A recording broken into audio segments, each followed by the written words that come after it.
The day that I rang the bell, I was the youngest and Richard Rosenblatt was the oldest, and they wanted us to ring the bell. And then I think the more surreal moment is when you pass that exam, you literally are signing your name into history, right? So you're signing your name in the same books as the Rockefellers and the Vanderbilts. And right before I went to sign the book, he was like, you realize you're the second African-American woman to ever sign this book. And I'm like, what?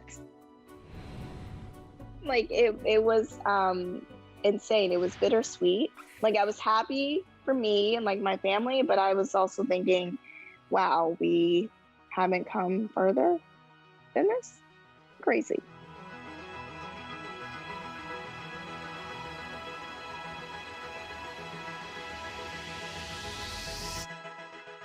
I didn't even think that my story was that fascinating. And sometimes I don't. And maybe part of the reason why I didn't think it was that fascinating was because I was only making $12,000. And I'm like, if only y'all knew. But also, I don't know, when you're like living through things, you just don't realize like how impactful. But the story went viral, and then I started hearing from other girls, little girls, Black girls, boys that look like me, or just people that have just been left out of Wall Street, and how much my story impacted them. I'm like, you know what? What am I doing?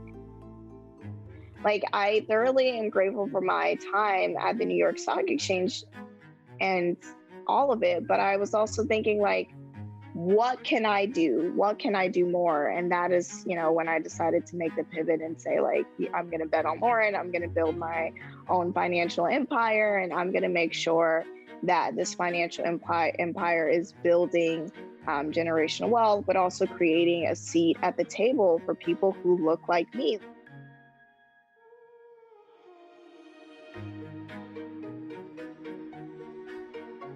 I want money to not be a taboo subject. We should be talking about salaries. We should be checking our friends if they don't have good credit. We should be checking them if they go out to restaurants. Like, oh, girl, you were spending way too much money. We're in a world who can talk about the extremes of politics or the extremes of our personal dating lives. But money is like this nuanced hush-hush thing, and it doesn't need to be. I think the people that it hurts the most when you don't have these conversations around money will always be minorities, right? And so the more that we make these conversations, you know, merged amongst groups and different socioeconomic groups, then minorities won't be left out of the conversation. So decades from now, kids will be reading about you because you are technically Black history. So what does that mean to you? What does it mean to be Black history? Oh, you know, I've never been asked that question before. I think what it means to be Black history, it's kind of making me emotional.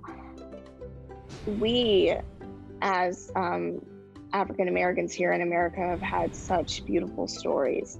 And I'm excited to be part of a time where things could be recorded and really put in the digital space permanently forever.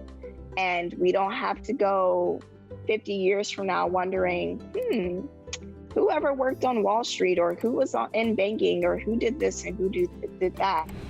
Black history often is not put in the history books, often is not passed on.